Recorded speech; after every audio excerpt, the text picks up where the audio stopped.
You are listening to the So Now What podcast with Lana Manikowski, episode number 166. So now what? These three words raced through my mind time and time again during my journey through fertility treatments. I tried desperately to have a child, but never was able. I yearned for a community to join that could understand my struggles. I couldn't find one, so I created one with the So Now What podcast. I love that you found us. Hello, amazing woman. Thanks for joining me on another episode of the So Now What podcast.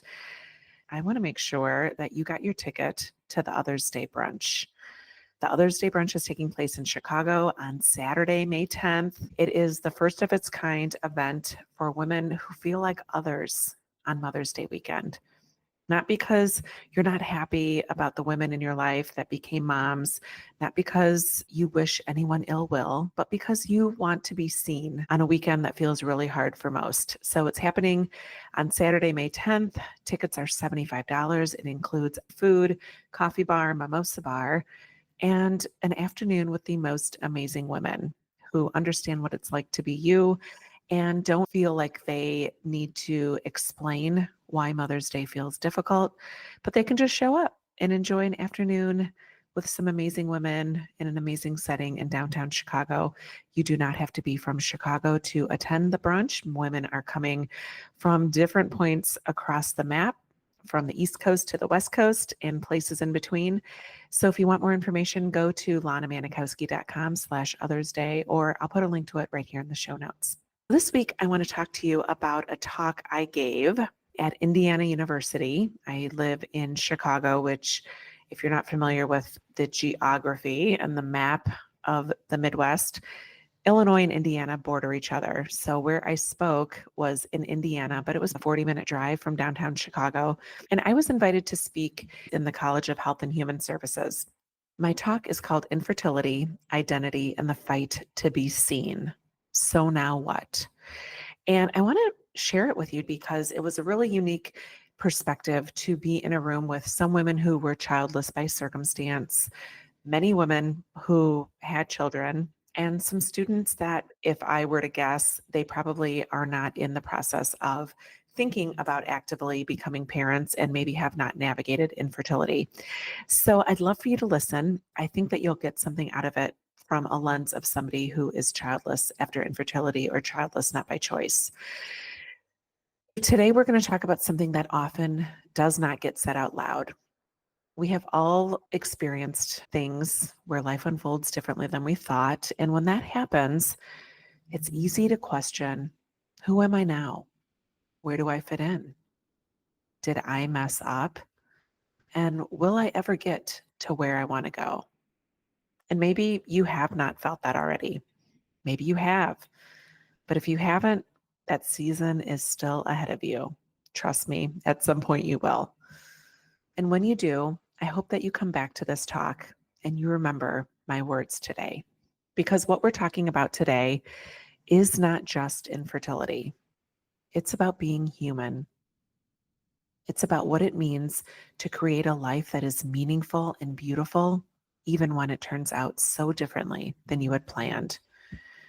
So as I reflect back, one of the first times I remember life not unfolding the way I had pictured was when I was applying to college. And it kind of comes full circle to me being at Indiana University. I grew up right here in the area. And when I was a senior, I had my heart set on going to IU Bloomington.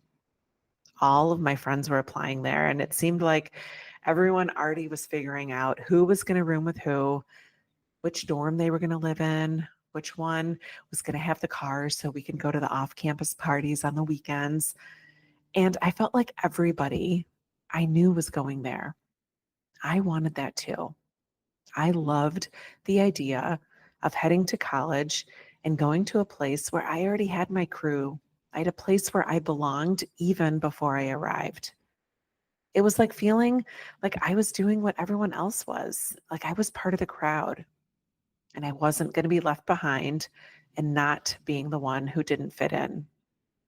But when that rejection letter came, it hit harder than I expected.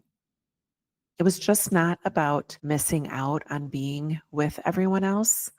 It was about feeling like I was on the outside, like everybody got accepted and I wasn't the one who was smart enough. Looking back, I realized that it was never about college acceptance. It was about belonging. And maybe you've had moments like that too. I'd love for you to take a second and think back and remember a time when something you really wanted did not happen the way that you pictured it. Maybe, like me, it was getting into a school. Maybe it was not making a team, or maybe it's a friendship that is severed and no longer part of your life. And yet somehow you found your way anyway. So after that rejection, I had to figure out a new plan. And not getting into Indiana University wasn't part of my plan to have to figure out. But I had visited Ball State University and I loved their campus. And when I applied to Ball State, I got in. I was excited, but also I was really nervous because I did not know anyone from my high school going there. I didn't have a built in group of friends waiting for me. And it definitely was going to be different than I had pictured. But what I did not know then, and what I can see so clearly now, is that sometimes the unexpected is what makes space for you to actually find yourself. So at Ball State, because I was not surrounded by all the familiar people and the people I knew from high school and the places that seemed familiar, I had to build something new. I got involved in student organizations. I met people from different backgrounds and different perspectives. I found my voice as a leader at Ball State, and I learned that I could figure it out even when nothing went according to my plan. And maybe even more importantly, I realized that belonging is not about arriving somewhere and having it all handed to you. Belonging is something that you create. That lesson that you can figure it out even when life looks different than you had hoped came back to me again later in life in a much deeper and harder way. Because after going to college, the idea of settling down or building a family was not really top of mind for me. I was busy at building a life that was fun and exciting, traveling, working, making lots of money, living in a big city. And then when I was 32, I met my husband, Jack. And in June, we will be married 16 years. But when we got married, I was 35. And I remember thinking, all right, like next comes the kids. That's how it goes, right? And it was not really something that I questioned at the time. But as it turned out, having children was not going to be easy for us. After years of trying and not getting pregnant and a series of tests and consultations, I was given the diagnosis of unexplained infertility. We can talk about what infertility is and the context around it. So, it's a disease that's diagnosed when somebody has been trying to conceive for 6 to 12 months without success. It impacts about 1 in 6 people worldwide, and infertility does not discriminate. It touches every race, every background, every income level. And it's not just a woman's disease. Almost half of people who have an infertility diagnosis will be men. But infertility is not just medical, it's emotional and it's isolating. And for a long time, it's invisible. So, what followed for my husband and I was a 7-year journey of trying to become parents. I went through fertility treatments in multiple cities with multiple doctors, so many procedures, medications, and countless moments of hope and heartbreak. Because somewhere deep inside, I believed that becoming a mom was what I was supposed to do. Motherhood was supposed to give my life meaning. It was supposed to be part of who I was as a woman. And it was what I thought would make me complete. So maybe you're carrying that story too, even if it's not about motherhood. Maybe your worth feels tied to a dream you thought would unfold in a certain way. And if you're in that space right now and quietly grieving the version of your life you thought would be living by now, please know you're not alone. When treatments failed, I didn't just grieve the absence of a child, I grieved the identity I thought I was supposed to have. I grieved the version of my life that I had always assumed would come true. And in that grief, I started to feel invisible.